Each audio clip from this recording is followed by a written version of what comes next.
Denne introduktionsvideo handler om bevidsthedens uafhængighed af den fysiske krop, og hvordan livet fortsætter efter døden, erindringer og minder fra tidligere liv, nærdødsoplevelser og lignende fænomener, samt reinkarnation og den kosmiske evolutionsspiral, med forklaringer baseret på livets og virkelighedens grundlæggende natur, den såkaldte X-struktur. Velkommen til det kosmiske verdensbillede og en optimistisk fremtidssyn. Dette er en præsentation af New Cosmic Paradigm, Advanced Institute of Ontological Principles and New Science. Vi, Birgitta Terner og Sten Lyth, er sammen med vores savnede Arnold Terner, grundlægger af NCPX Ions. Denne video er en udvidet version af et foredrag, vi holdt på den årlige internationale bevidsthedskonference The Science of Consciousness, TSC, arrangeret af The Center for Consciousness Studies ved Arizona Universitet. Dette betyder, at billedteksten er på engelsk. Der findes utallige beviser på reinkarnation, der vil føre til en helt ny forståelse af fænomenet liv. Der er mange studier og forskningsprojekter i gang. For eksempel Dr. Jim B. Tucker og hans kolleger ved The University of Virginia School of Medicine, Division of Perceptual Studies, hvor der fokuseres på børns erindringer og minder fra tidligere liv. I introduktionen på Division of Perceptual Studies hjemmeside står der blandt andet følgende tekst. Nogle småbørn, sædvanligvis mellem 2 og 5 år, taler om erindringer og minder fra et tidligere liv, som de hævder, at de har levet. Samtidig udviser disse børn ofte en adfærd, såsom fobier eller særlige præferencer, der er usædvanlige i deres familiesammenhæng her og nu, og som heller ikke kan forklares med aktuelle begivenheder i deres nuværende liv. Og i mange tilfælde svarer barnets fortællinger nøjagtigt til en afdød persons liv og død. Der findes også en øget interesse for nærdødsoplevelser, xenoglossia, det vil sige, at man mere eller mindre forstår et sprog, som man ikke har været i kontakt med i sit nuværende liv. Dødsleje visioner, kommunikation med afdøde, fænomener i livets afslutning, ud af kroppen oplevelser og lignende. Samtidig viser et stigende antal studier, at bevidstheden er uafhængig af den fysiske hjerne. Og i den sammenhæng vil vi gerne nævne vores kolleger og venner Peter Fenwick og Pim van Lommel, som begge er velkendte for forskning inden for nærdødsoplevelser og nærliggende områder. Pim van Lommel er kardiolog, og vi ser ham her med sin bog Consciousness Beyond Life, The Science of the Near-Death Experience, som handler om studier af nærdødsoplevelser, det vil sige bevidstheden hinsides livet, videnskaben om nærdødsoplevelser. Og her er Peter Fenwick, neuropsykolog og neuropsykiater. Hans hovedområder er nærdødsoplevelser og dødsleje visioner, fænomener og oplevelser ved livets afslutning. Vi har oversat en af Peter og Elizabeth Fenwicks bøger til svensk. At møde døden med tillid og håb. Forskning i bevidsthedens grænseland. Bogen kan ses i baggrunden på billedet. Denne liste viser kun nogle få af de mange læger, terapeuter og andre, der arbejder eller forsker inden for de tidligere nævnte områder. Erindringer fra tidligere liv, reinkarnation, nærdødsoplevelser med mere. Inden vi går videre, vil vi meget kort fortælle om 2 personers erindringer og minder fra tidligere liv.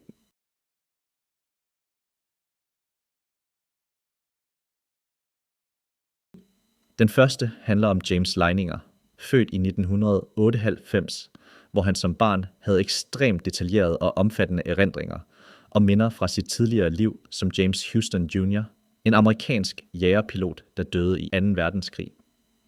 James Leiningers overbevisende minder er veldokumenteret, og man har ved efterforskning bekræftet de fleste af hans fortællinger. James' forældre Bruce og Andrea Leininger beskriver omfattende om dette i filmen Reincarnation of James og i bogen Soul Survivor. Det skal tilføjes, at forældrene er katolikker og havde i begyndelsen meget svært ved at acceptere, at deres søn skulle have minder fra et tidligere liv, da dette forudsætter reinkarnation. James var omkring 2 år gammel, da det hele startede, hvilket for øvrigt er ret typisk. Børn begynder ofte at udtrykke minder fra tidligere liv, når de er i 2-3 års alderen. James fortalte begejstret sine forældre om sit erhverv som jægerpilot og om et frygteligt flystyrt. Han havde også forfærdelige mareridt om ulykken, som han illustrerede på mange tegninger. Vi kan se et par af dem her. Erindrings- og mindesprocessen foregik i flere år, og den lille dreng havde taget den forbløffende viden om flyvemaskiner, flymotorer og cockpitinstrumenter, ligesom han også beskrev flere begivenheder om mennesker og steder. Der blev arrangeret en sammenkomst, hvor James Leininger mødte James Houstons overlevende kolleger, og James Leininger genkendte faktisk dem alle. Dog var han lidt skuffet over, at de så gamle ud, men deres stemmer var nemme at genkende for ham. James Leiningers intensive livfulde minder fra sit tidligere liv som James Houston falmede med tiden. Jenny Cockle fra Northamptonshire, født i 1953, er også meget speciel. Da Jenny var omkring 4 år gammel, begyndte hun at få korte erindringer og mindesbilleder, små glimter fra sit tidligere liv som Mary Sutton, en irsk kvinde, født i 1897. Jenny tegnede et kort over landsbyen, hvor Mary havde boet, og hun havde en stærk fornemmelse af, at det var i Irland, men hun vidste ikke hvor. Hun kiggede ofte i sit skoleatlas og følte sig tiltrukket af et sted kaldet Malahide. Senere i livet, da Jenny giftede sig og fik egne børn, blev hendes erindringer og minder stærkere og mere intensive, især mindet om Marys død i 1938. Mary døde i en alder af 35 år på Rotunda Hospital i Dublin, kort tid efter at have født sit 8. barn. Jennys minder af hospitalet og begivenhederne, som udspilledes, der var overvældende for hende. Hun indså, at hun, det vil sige Mary, var døende, og hun oplevede stærke følelser af sorg og skyld over at forlade sine børn.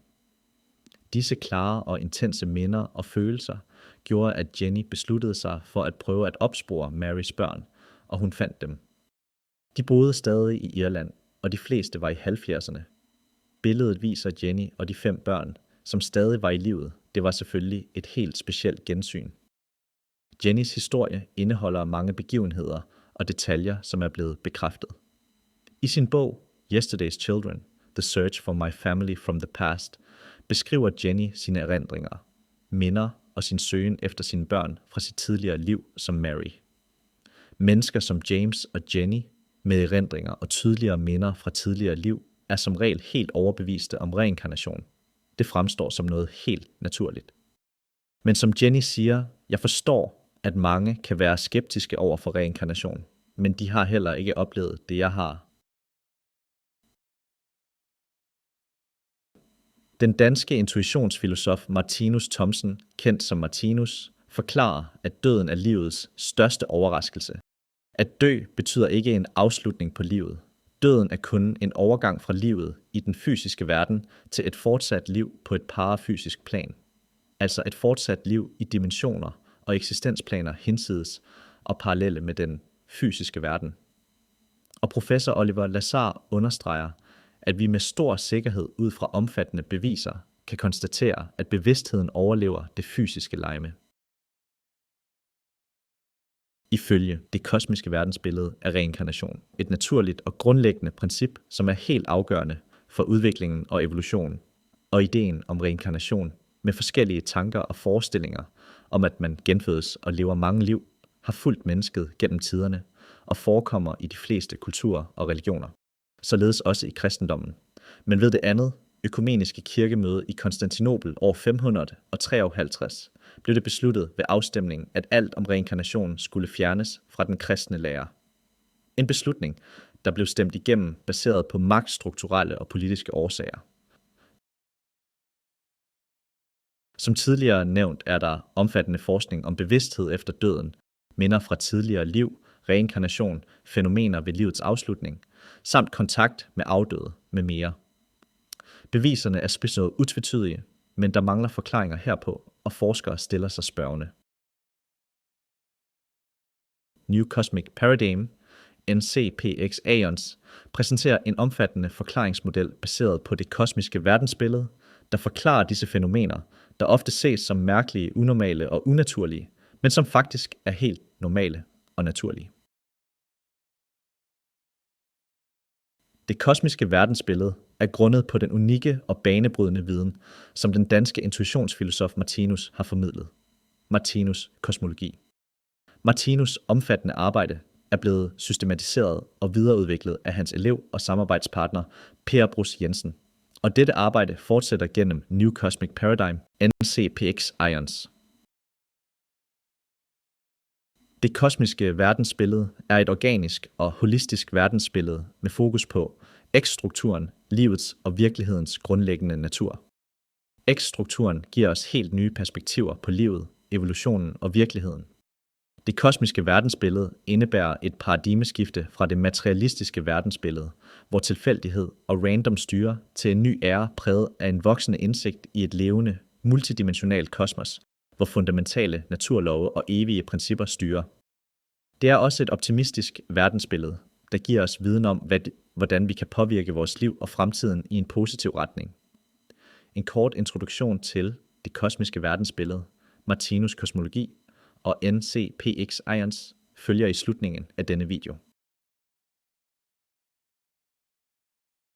For at forstå livet og virkeligheden, må vi lære at kende niveauer og strukturer hinsides, og ud over den materielle verden, vi kender, og det vi betegner som fysisk. I det kosmiske verdensbillede kaldes disse områder og niveauer for parafysisk, parabiologisk, paragenetisk, parapsykologisk, parakemisk osv.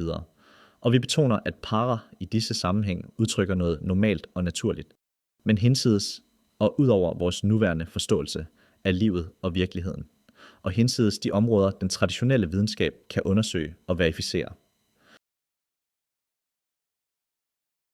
Parafysiske strukturer og dimensioner består af finere, mere subtile former af energi og materie med ekstremt høje frekvenser og fungerer i henhold til andre naturlove og naturkonstanter sammenlignet med den fysiske verden, vi kender til. Parafysiske dimensioner kan meget forenklet beskrives som verdener med andre forhold, forudsætninger og tilstande hinsides vores nuværende viden og opfattelse af rum, tid og materie. Det kan forenklet siges, at den parafysiske virkelighed eksisterer side om side med den fysiske virkelighed, selvom vi normalt ikke kan registrere den med vores fysiske sanser eller teknikker, som er afstemt til den fysiske verden og dens specielle egenskaber. Ifølge det kosmiske verdensbillede er alle levende væsener udødelige livsenheder, hvilket indebærer, at bevidstheden er uafhængig af den fysiske krop, og livet fortsætter på parafysiske tilværelsesplaner eller eksistensplaner efter den fysiske død. Og dette muliggøres af, at vi og alle levende væsener også har en udødelig parafysisk struktur eller krop, som den fysiske krop er forbundet med og desuden helt afhængig af.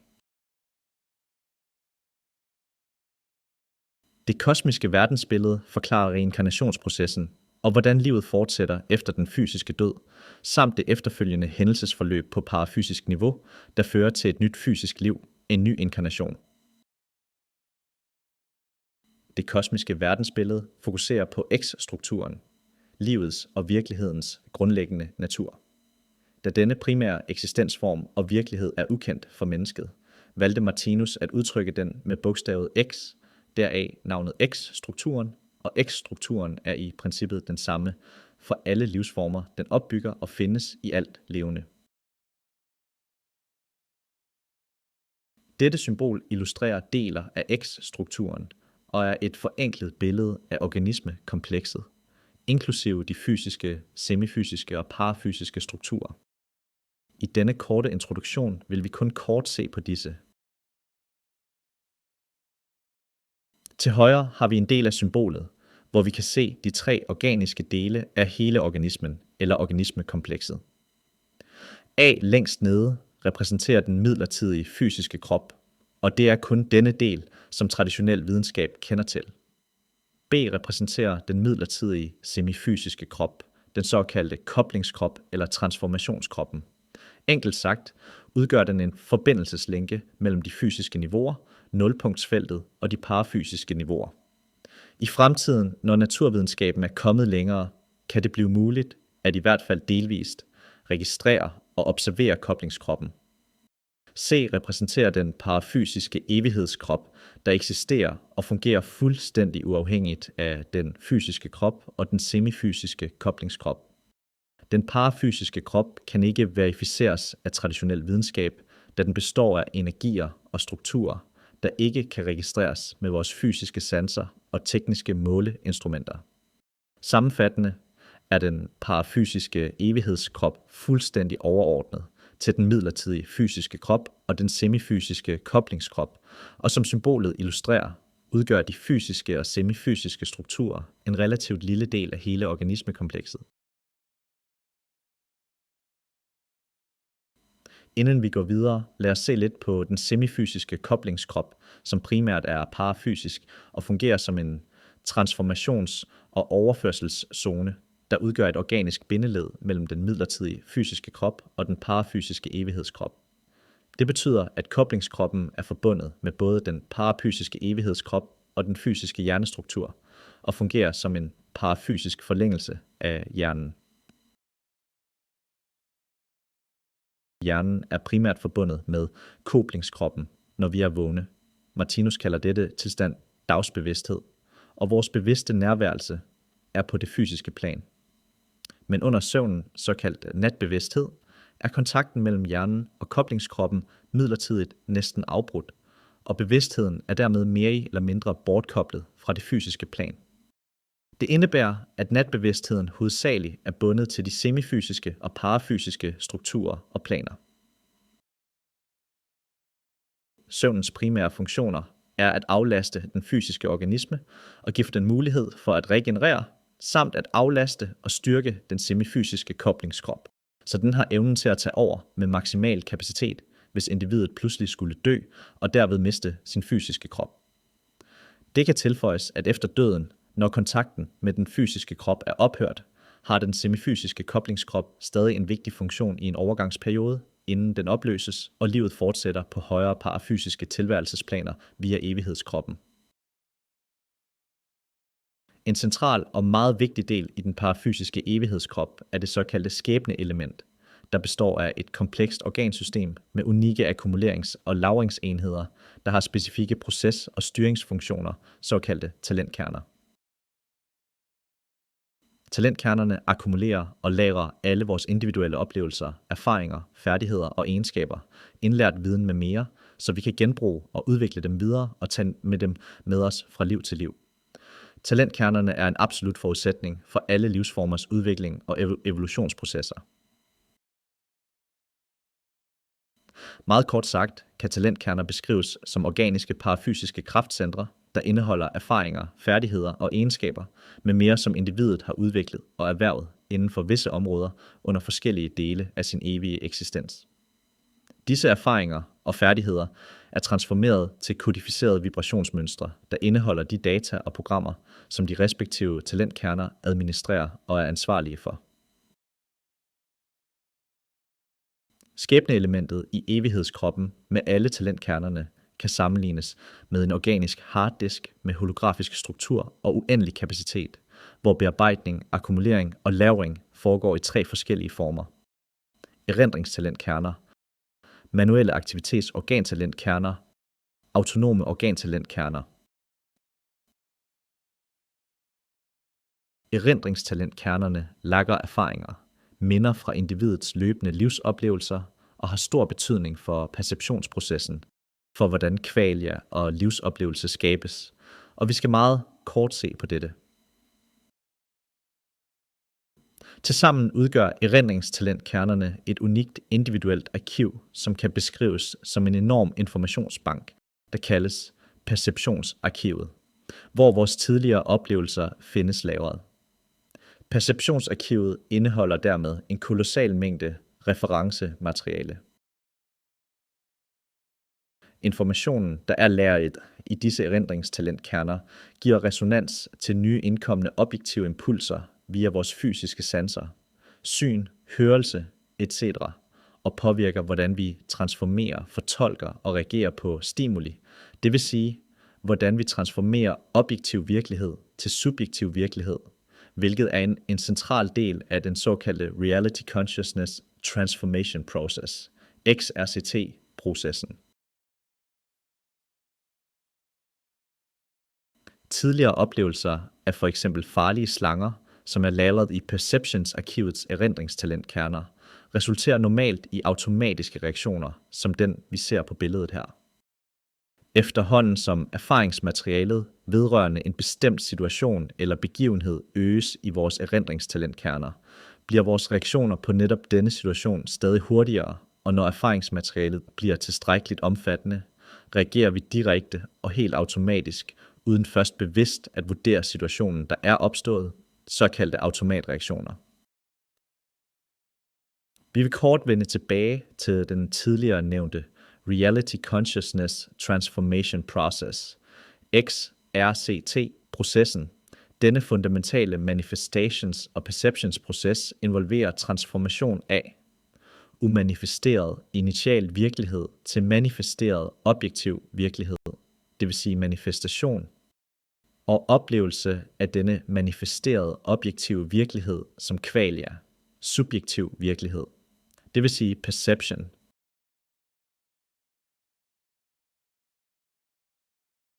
XRCT-processen giver en grundlæggende løsning på det, der i filosofi og i bevidsthedsforskning omtales som the hard problem of consciousness and the explanatory gap, det vil sige spørgsmål om bevidsthedens natur og hvordan bevidsthed skabes, samt perceptionsprocessen og qualia, altså transformation af objektiv virkelighed til subjektiv virkelighed, der ikke kan forklares ud fra fysikalisme eller materialisme. XRCT-processen giver også en forklaring på det såkaldte hard problem of reality, det vil sige den traditionelle videnskabs hidtil manglende forståelse af den objektive virkeligheds sande natur. Vi skal nu vende tilbage til den anden hovedgruppe af talentkerner. De manuelle aktivitets-organtalentkerner lover indøvede og indlærte aktivitetsprogrammer, det vil sige evner, som individet har udviklet gennem træning og gentagen øvelse, for eksempel cykling, læsning, klaverspil, dans, visse kropsfunktioner med mere. Opbygning og udvikling af fast en manuelle aktivitets-organtalentkerne omfatter 3 hovedstadier. Først har vi A-stadiet, det vi også kalder interessestadiet. Individet har en interesse, dagsbevidst vilje, lyst, ønske om at opnå en bestemt funktion eller færdighed. Derefter følger B-stadiet, trænings- og øvelsesstadiet, som indebærer, at individet træner dagsbevidst aktiv træning, stræben og praksis, der stimulerer opbygningen af de manuelle aktivitetsorgantalentkerner. Og til sidst C-stadiet, som er automatfunktionsstadiet. Individet har nu opnået en færdighed, en evne, der er blevet automatisk, hvor der ikke behøves dagsbevidst koncentration for udførelsen. For eksempel gå, cykle, læse, og evnen er dermed blevet en automatfunktion. Det optimale niveau i dette tredje stadie kan beskrives som genistadie.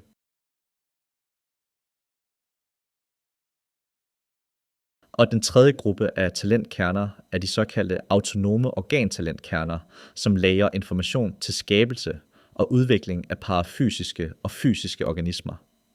De autonome organtalentkerner er afgørende for, hvordan alt liv tager form, vokser og udvikles på sin helt specifikke måde. Viden og forståelsen af autonome organtalentkerner vælter den traditionelle teori om, at alt denne fantastiske, komplekse formskabelse og mangefacetterede udvikling udelukkende er genetisk programmeret, det vil sige kun afhængig og styret af genetiske betingelser.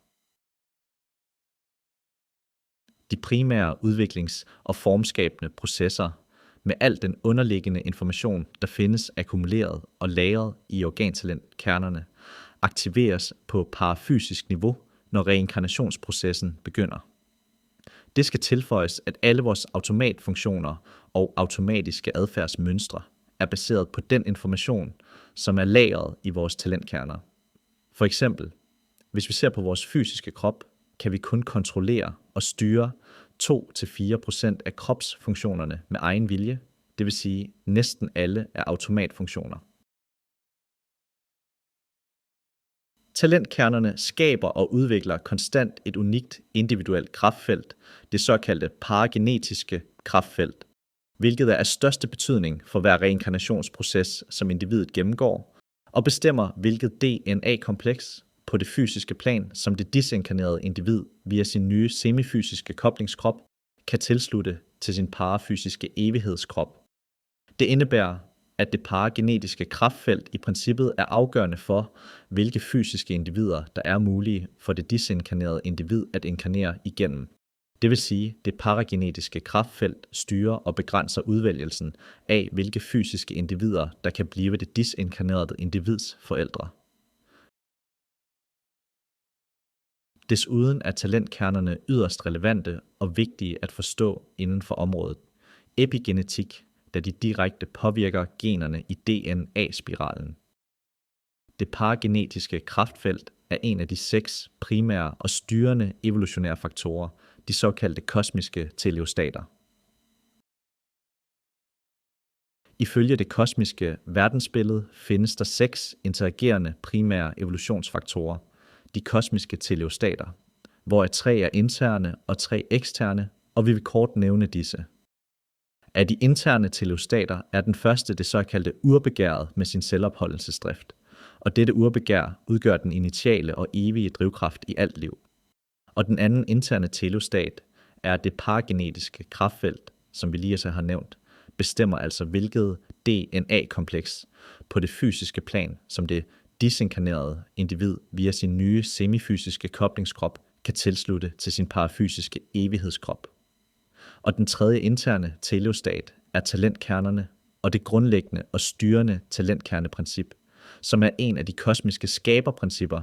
Det kan tilføjes her, at Martinus bruger begrebet skabeprincipper. Og så har vi de 3 eksterne teleostater, hvor den første er miljøfaktorerne, som er styret af naturlovene gennem de kosmiske skaberprincipper. Og den anden eksterne teleostat er adaption, selektion og mutationsprincippet i interaktion med flere kosmiske skaberprincipper. Og til sidst den tredje eksterne teleostater, det teokratiske princip, som er den primære eller overordnede teleostat, der styres af det såkaldte udviklings-, beskyttelses- og forældreprincip under indflydelse og kontrol af individer på højere parafysiske tilværelsesplaner eller eksistensplaner. Disse 6 teleostater styrer alle former for udvikling og evolutionære processer, og viden om dem fører til en ny forståelse af fænomenet liv samt et paradigmeskifte inden for biologien. Vi vil nu gå videre fra til at se på inkarnationsprocessen fra et menneskeligt perspektiv. En ny inkarnation medfører aktivering af det disinkarnerede individs autonome organtalentkerner på det parafysiske plan, og disse talentkerner initierer og styrer komplekse processer på det fysiske plan via den transformerende semifysiske koblingskrop. Vi kan følge disse intense aktiviteter og udvikling på det fysiske plan fra befrugtningsøjeblikket, zygote-stadiet og fremad. Disse automatiske processer og hele denne udvikling omfatter det, Martinus kalder repetitionen, og indebærer, at vi repeterer tidligere stadier af vores udvikling. De stadier, der er længst fra vores nuværende udviklingstrin, repeteres først og hurtigst. Repetitionsprocessen kan observeres og følges under embryoperioden, og hele fosterudviklingen gennem de forskellige stadier, hvor de forprogrammerede autonome organtalentkerner automatisk styrer skabelsen og designen af en ny, unik fysisk organisme. Den meget tidlige, hurtige udvikling og repetition omfatter blandt andet gællebuer og hale, hvilket er så eksempel på organer eller strukturer, der ikke længere er så vigtige eller nødvendige i fremtidige inkarnationer.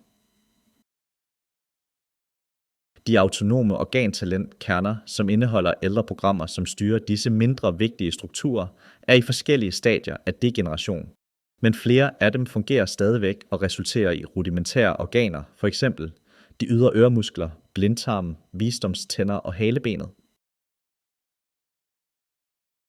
Menneskelige embryoner minder meget om embryoner hos flere andre dyrearter i de tidligste repetitions- og udviklingsstadier, men allerede omkring 8. uge begynder de at have tydelige menneskelige træk. Efter fødslen fortsætter repetitionen med, at vi repeterer forskellige sekvenser fra tidligere liv, hvilket primært påvirker den mentale og psykologiske udvikling. Repetitionen fortsætter gennem barne- og ungdomsårene og aftager derefter. På vores nuværende udviklingstrin afsluttes repetitionen, når individet er omkring 28 til 30 år. Mange forældre bemærker for eksempel, at deres børn repeterer tidligere naturfoldsstadier. Under disse repetitionsfaser oplever børnene hele naturen som levende og kontaktbar for dem, de snakker med sten, træer og stjerner. Vi vil nu gå videre og tale lidt om erindringer og minder fra tidligere liv.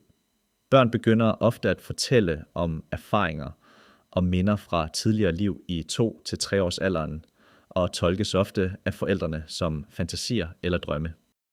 Normalt aftager minderne gradvist og ophører almindeligvis i 6-8 års alderen. Dette skyldes, at hjernens kommunikation via koblingskroppen med erindringstalentkernerne i evighedskroppen aftager i takt med, at hjernen udvikles og bliver mere og mere moden til at bære og administrere individets dagsbevidsthed. Dette kan sammenlignes med en mere eller mindre åben dør, som langsomt lukkes. Under barnets udvikling bliver dagsbevidstheden gradvist mere og mere forbundet med den fysiske hjerne, og det bliver som en lukket dør mellem dagsbevidstheden og natbevidstheden. Det betyder blandt andet, at voksne normalt ikke har adgang til information fra tidligere liv, som findes lagret i deres erindringstalentkerner i evighedskroppen. På billedet siger den lille dreng til den ældre mand: "Ved du, at da jeg var i din alder, troede jeg heller ikke på reinkarnation."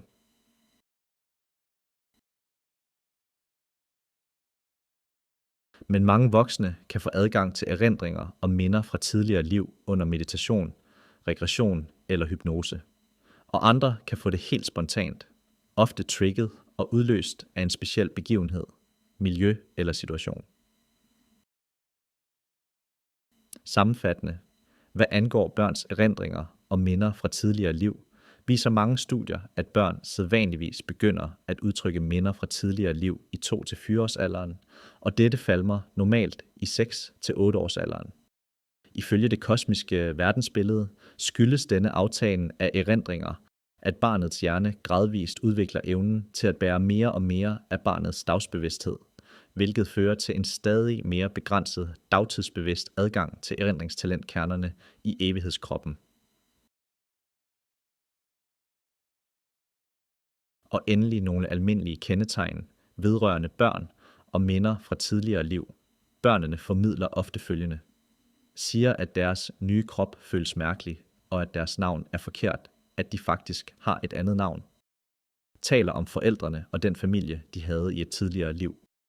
Viser frygt for objekter og situationer forbundet med dramatiske begivenheder i et tidligere liv. Husker deres død og omstændigheder ved dødsfaldet. Mindes særlige begivenheder tydeligt. Opfører sig som en voksen i flere situationer. Har færdigheder og viden, som de ikke har tilegnet sig i deres nuværende liv. I tilfælde, hvor børn besøger deres tidligere hjem eller et sted, de var knyttet til i et tidligere liv, kan de pege på ændringer.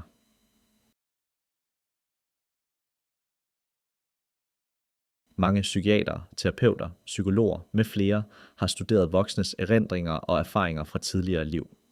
En af dem er professor Brian Weiss, psykiater, som har udviklet terapimetoder baseret på hypnose, meditation og regression, hvor hans patienter forsøger at gå tilbage til tidligere liv for at forstå årsagen til deres angst, fobier med mere, som de lider af, da der ikke findes nogen rimelige forklaringer hertil i deres nuværende liv.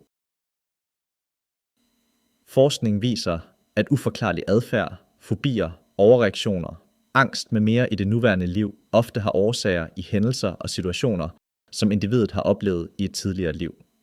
Dette gælder især dramatiske og traumatiske oplevelser. Et lignende fænomen er xenoglossia, evnen til mere eller mindre at forstå et sprog, man ikke har været i kontakt med i sit aktuelle liv. eller at man føler sig bekendt med et sted, en plads, man ikke har besøgt, eller til og med overhovedet aldrig har hørt om, og andre former for genkendelse og déjà vu-fænomener, som ikke kan relateres til det nuværende liv.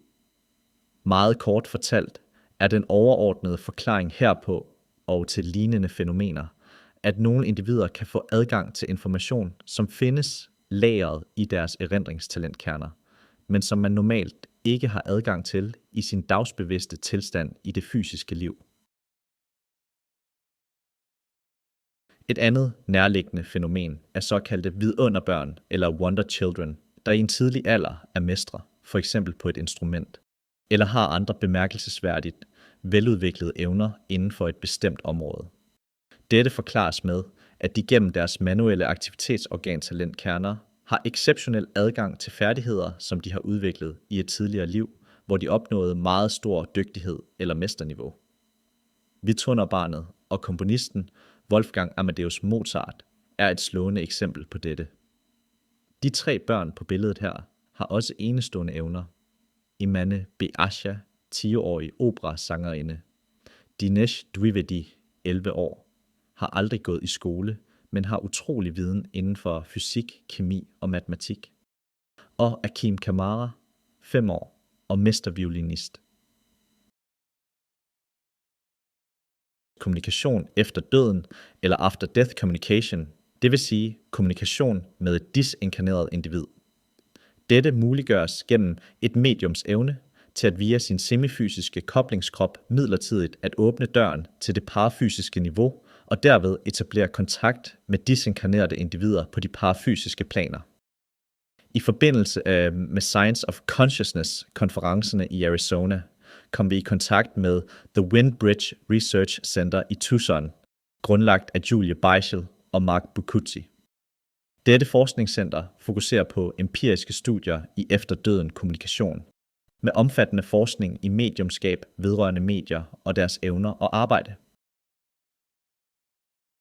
Nærdødsoplevelser indebærer, at kontakten mellem den fysiske krop og den semifysiske koblingskrop midlertidigt næsten er brudt, og individet bruger sine parafysiske sanseorganer for at opleve. Disse personer beskriver også forskellige typer af oplevelser med et ud-af-kroppen perspektiv, såkaldt out-of-body experience. Brian Weiss har blandt andet dokumenteret et rørende eksempel på nærdødsoplevelse, omhandlende en kvinde, som havde været blind i mange år. Kvinden fortalte sin læge om alt, hvad hun oplevede, og faktisk så i løbet af sin nærdødsoplevelse. Hun beskrev detaljer om værelset, personalet og hospitalet, hvor hun blev behandlet, og hendes historie er velbekræftet. Dette viser os, at vores bevidsthed og livsoplevelse er uafhængige af den fysiske krop og dens sanseorganer, hvilket også forklarer, hvorfor nærdødsoplevelser og lignende tilstande ofte indeholder beskrivelser af begivenheder, steder, miljøer, mennesker med mere, der er på lang afstand fra opleverens fysisk krop, og derfor umuligt kan ses eller observeres med individets fysiske sanser. Vi kan også tilføje, at de dominerende træk ved nærdødsoplevelser og deres virkninger på mennesker viser sig at være universelle, uanset kultur, religion, alder, køn, uddannelse, arbejde, status, etc.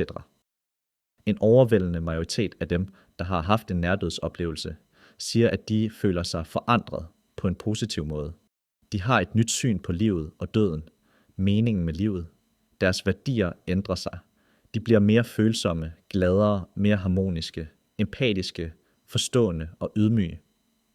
Desværre kan de også blive deprimerede, når de ikke kan fortælle andre om deres betydningsfulde og afgørende oplevelser. De kan føle sig ignoreret, misforstået eller til og med mistroet, og få negativ feedback fra deres familie, venner, kolleger med flere. Vi vil nu lave en kort opsummering. For at forstå, hvad begrebet liv indebærer, og de fænomener, vi har belyst i denne korte introduktion, er det helt grundlæggende at forstå hele organismekomplekset med dets 3 forskellige kropsstrukturer. Den midlertidige fysiske krop og Den midlertidige semifysiske koblingskrop, der fungerer som forbindelses-, link- og transformationszone mellem den fysiske krop og den autonome parafysiske krop, den såkaldte evighedskrop.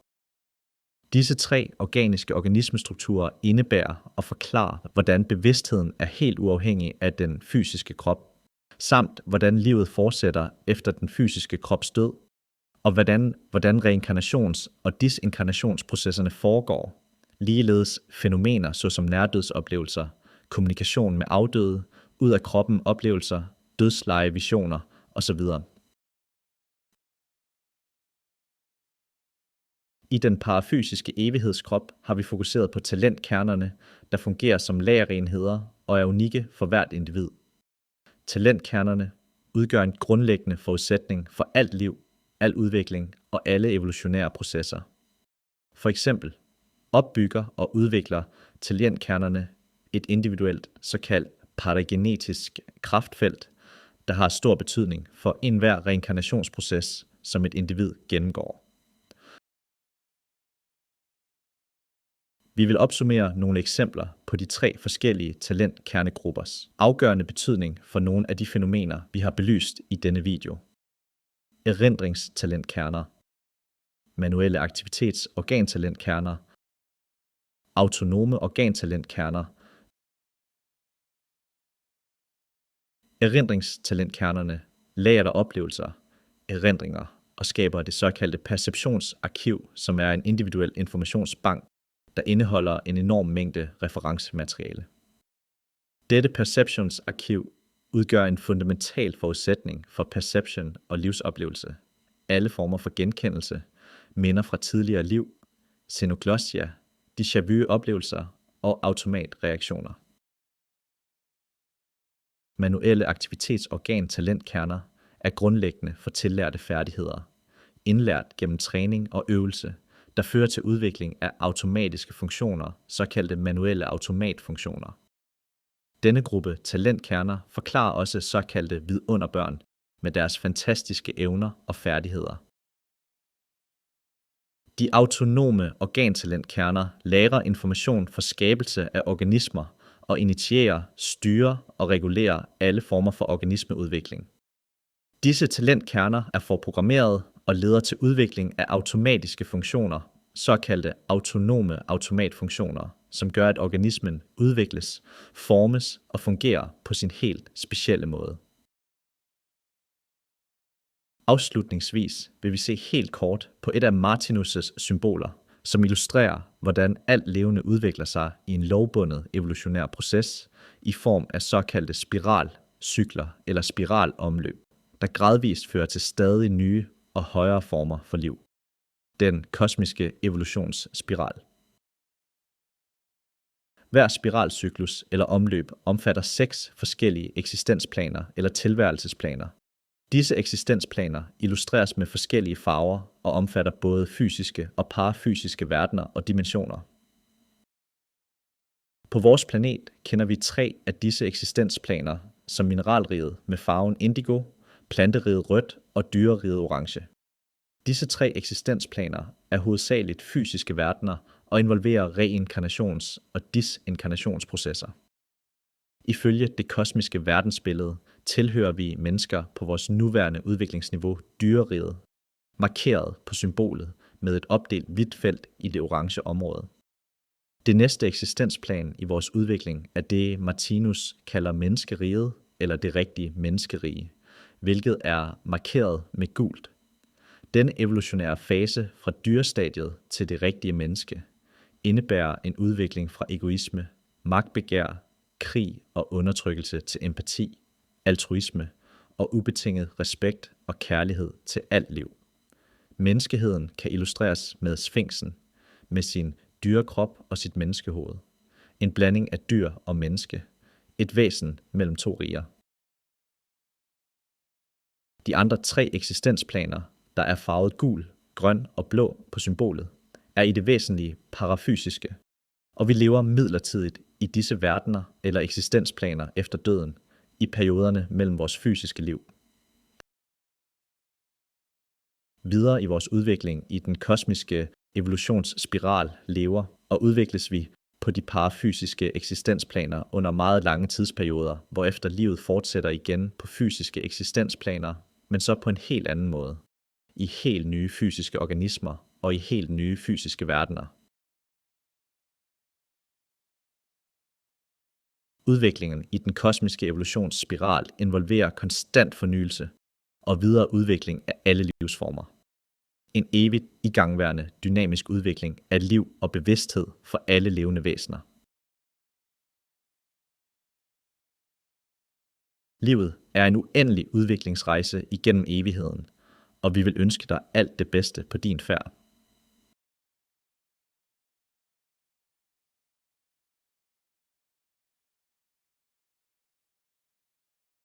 Tak for din opmærksomhed.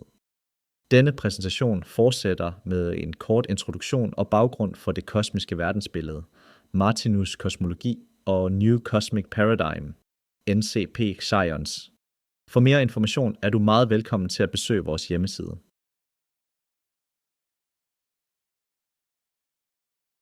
Martinus kosmologi kan inddeles i 2 hovedretninger eller grene, der supplerer hinanden. Den første repræsenteres af Martinus' originale tekster og symboler, der forklarer og beskriver meningen med livet, samt livets og virkelighedens natur udover og hinsides fysisk energi og materie. Martinus kalder dette åndelig videnskab og åndsvidenskab, såkaldt spiritual science, der ligeledes omfatter en intellektualisering af religionernes lære med primært fokus på kristendommen, noget som fællestitlen Det Tredje Testamente også giver udtryk for. Denne gren er repræsenteret af Martinus Institut i København. Den anden gren har en ontologisk og videnskabelig karakter, kendetegnet ved dybtgående analyser og definering af de fundamentale principper og strukturer i det kosmiske verdensbillede. Martinus lagde grunden til denne gren i sit eget arbejde, og videre gennem sin undervisning af sin elev Per Bruus Jensen, som han gav den specifikke opgave at systematisere og specificere, og derved videreudvikle den intuitive viden, som Martinus selv formidlede. New Cosmic Paradigm, NCPX Science, fortsætter Per Bruus Jensens arbejde og repræsenterer denne gren. Martinus blev født 1890 i Sindal, som ligger i Vendsyssel i Jylland, og voksede op i denne lille landsby under meget beskedne forhold. Og undervisningen i den almindelige folkeskole bestod bare af nogle få undervisningstimer om ugen. Allerede som barn havde Martinus meget omfattende religiøse og eksistentielle tanker og refleksioner.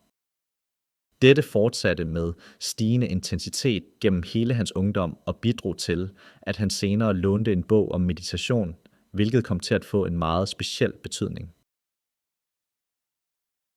I foråret 1921, da Martinus var 30 år, fik han i forbindelse med meditation helt uventet flere intuitionsbaserede oplevelser, der åbnede op for en helt ny perceptionsevne hos ham, og han opnåede en udvidet bevidsthedstilstand, som han kaldte kosmisk bevidsthed. Dette ledte til en gennemgribende forandring af ham, der blandt andet indebar, at han kunne se igennem den fysiske verden til en underliggende parafysisk virkelighed, og via intuition gennemskue livets og virkelighedens natur og struktur med dybtgående indsigt i tilværelsens grundlæggende love og principper. Martinus' optimistiske verdensbillede giver os en ny og dybere forståelse af livet og virkeligheden, med nye perspektiver og en logisk ramme for forståelse af vores eget liv, og for hvordan vi kan påvirke fremtiden positivt. I løbet af sin levetid præsenterede Martinus et nyt verdensbillede med omfattende og sammenhængende analyser og forklaringer af livets og virkelighedens natur, og de principper, der former og styrer det uendelige kosmos. Martinus' hovedværker består af livets bog i 7 bind, og symbolbøgerne Det evige verdensbillede i 6 bind. Martinus skabte omkring 100 symboler, som udgør et genialt supplement til hans tekster. I denne sammenhæng skal tilføjes, at Martinus' undervisning og dybtgående diskussioner med Per Bruus Jensen også berørte emner og områder, som Martinus ikke selv har behandlet i sin egen litteratur. men som for størstedelen genfindes i Per Bruus Jensens materiale.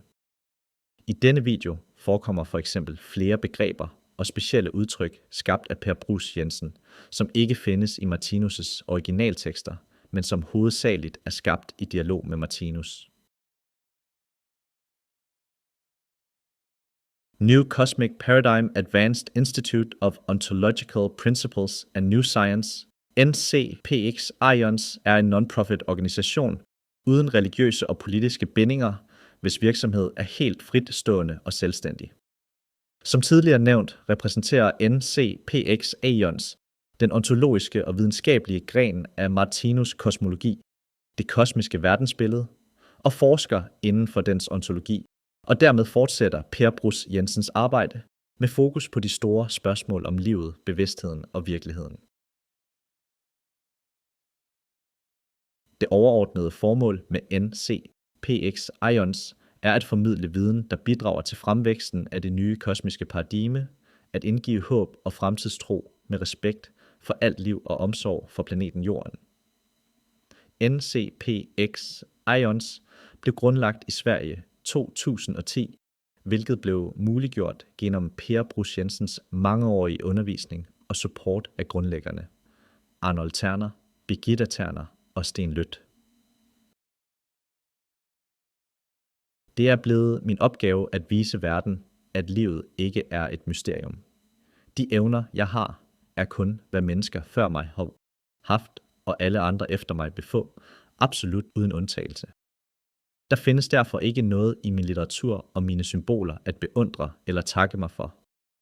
Det har været til en vidunderlig, guddommelig oplevelse at bringe det evige lys ind i en verden, hvor mennesker stadig i vid udstrækning lider i mørket.